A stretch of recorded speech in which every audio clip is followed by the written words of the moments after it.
गृहमन्त्री सुदन गुरुङले आफ्नो पदबाट राजीनामा गरेका छन्। दीपक भट्ट जसलाई विभिन्न विशेषणबाट सम्बोधन गरिएको छ, खास गरेर उनलाई एउटा बिचौलिया कारोबारी, सरकारमा एकदमै असीमित प्रभाव भएका यसभन्दा अगाडिका सरकारमा भन्ने आरोप र केही तथ्यका साथ समाचार माध्यमहरू यसबीचमा गत एक हप्तादेखि त्यहाँ हेडलाइन बनेका छन् र त्यही सिलसिलामा उनसँग केही कारोबारहरूमा संलग्न देखिएको आरोप पनि गृहमन्त्री गुरुङमाथि लागेको थियो र त्यसमा ठुला दलहरूले त होइन, माओवादी, नेपाली कांग्रेस या एमाले त होइन, तर पब्लिक फोरमहरूमा मिडियाहरूबाट केही सामाजिक अभियन्ताहरूले सार्वजनिक जीवनमा शुद्धताको सिद्धान्त अनुसार एउटा मन्त्रीमाथि केही आरोप लागेको छ भने उनी पदमा रहँदाखेरि सहज रूपमा छानबिन हुन सक्दैन, किनभने उनको पदीय प्रभाव त्यहाँ रहन्छ भन्ने मान्यता अनुसार त्यो माग आइरहेको थियो र सम्भवतः सत्ताधारी राष्ट्रिय स्वतन्त्र पार्टीभित्र पनि केही सदस्यहरूले त्यो माग उठाएका थिए।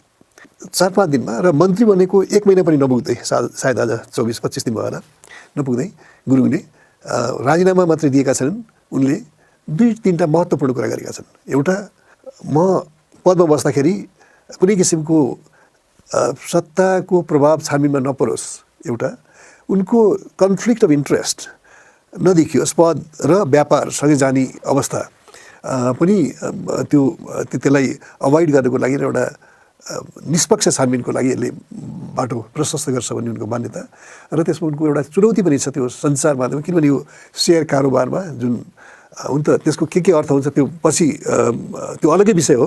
तर उनले के पनि भनेका छन् भनेदेखि अब सञ्चारकर्मीहरूले पनि जसको त्यहाँ सेयर छ उहाँहरूले पनि यस्तै छानबिनमा आफूलाई एकदम प्रस्तुत गर्नुभयो भनेदेखि, सबमिट गर्नुभयो भनेदेखि त्यसले पेसालाई डाइरेक्टली त्यसरी भन्नुभएको छैन, तर पेसालाई र उहाँहरूको आफ्नै मर्यादा र कसैलाई जवाबदेही बनाउने अधिकारको प्रयोग गर्दाखेरि आफै जवाबदेही पनि हुनुपर्छ भन्ने एउटा सन्देशका साथ गृहमन्त्रीको पदबाट सुदन गुरुङको राजीनामा आएको छ। श्रोताहरू, हामी यो कुरा हामीले जहिले पनि यो कुरा उठाउँदै राखेका छौँ। सार्वजनिक पदमा रहेको व्यक्तिलाई कुनै गम्भीर आरोप लाग्छ र छानबिनको माग हुन्छ भनेदेखि त्यो पदमा रहनु हुँदैन। यो कथा र व्यथा खास गरेर नेपालको सबभन्दा ठुलो विडम्बना हो। विगत 20 साल अझ भनौँ भनेदेखि 2063 वैशाखको परिवर्तनपछि लगातार त्यस्तो कुनै प्रधानमन्त्री छैन होला जसमाथि भ्रष्टाचारको गम्भीर आरोप लागेको छैन। तथ्यगत रूपमा त्यस्ता विरलै महत्त्वपूर्ण पद ओगटेका मन्त्रीहरू होलान्, केही अपवाद होलान् जसमा त्यस्तो आरोप लागेको छैन। तर सबै प्रधानमन्त्रीले, केपी ओलीले त भ्रष्टाचारप्रति शून्य सहनशीलताको कुरा गरे, तर कहिले पनि कुनै छानबिन अर्डर नै गरेनन् उनले। खालि के भन्यो भनेदेखि यो व्यक्ति निर्दोष छ, जसमाथि आरोप लागेको छ उनले नै न्यायपालिकाको, उनले नै अनुसन्धान निकायको र उनले नै प्रोसिक्युटिङ एजेन्सीको भूमिका निर्वाह गरे। प्रचण्ड फरक देखिएनन्।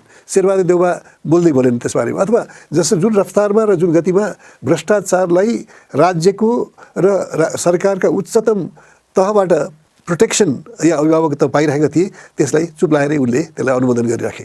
त्यो अवस्थामा भ्रष्टाचार विरोधी अभिव्यक्तिको रूपमा प्रदर्शन भदौ 23 गते प्रदर्शन गरेको जेनजी समूह, त्यसमाथि भएको सत्ताद्वारा भएको अत्याचार र त्यसबाट उत्पन्न परिस्थितिका कारण हुनु गएको निर्वाचन र त्यो निर्वाचनबाट निर्वाचित संसद र झन्डै 2/3 बहुमतका साथ गठित सरकार, गठित संसद, बहुमत झन्डै 2/3 बहुमत हासिल गरेको राष्ट्रिय स्वतन्त्र पार्टी अनि त्यसको सरकारले 2-3टा महत्त्वपूर्ण एजेन्डाहरू पनि अगाडि सारेको छ। त्यो एजेन्डा के भने सुशासन, भ्रष्टाचारको विरोध र त्यसमा अब भ्रष्टाचारको विरोध गर्दाखेरि अथवा भ्रष्टाचार विरोधी काम गर्दाखेरि त्यसमा द्वैत मान्यता राख्छ कि राख्दैन भन्ने ठुलो उसमा एउटा जनताको तर्फबाट उनीहरूको नजर त्यसमा थियो। बालेन प्रधानमन्त्रीको रूपमा बालेन शाहले दोहोरो मान्यता राख्छन् कि राख्दैनन्? आफ्ना प्रिय मन्त्री सुदन गुरुङलाई हटलाई उनले कन्भिन्स गर्न सक्छन् सक्दैनन्, अथवा कन्भिन्स नभएको अवस्थामा उनले कुनै दीपक शाहलाई जस्तो एक्सट्रिम कदम लिन सक्थे कि सक्दैनन् भन्ने यो बहसका बिचमा सुदन गुरुङको राजीनामा आएको छ। र त्यस्तै 2-3टा कुरा, आरोप लाग्नु दोष सिद्ध हुनु होइन, अपराध सिद्ध हुनु होइन, तर आरोप सबै मिथ्या हुन्छन् भन्ने पनि होइन। त्यसको निराकरण एउटा निष्पक्ष छानबिनले नै गर्न सक्छ, जसलाई सुदन गुरुङले आफ्नो मागमा राखेका छन्। छानबिन गर्नुहोस्, म सहयोग गर्छु भन्ने खालको त्यो आएको छ। त्यसैले यो सरकारले भ्रष्टाचारका विरुद्धमा, उच्च तहको भ्रष्टाचारका विरुद्धमा र अनियमिततामा बारे छानबिन गर्न एउटा उचित वातावरण, एउटा आवश्यक वातावरण निर्माण गरेको छ।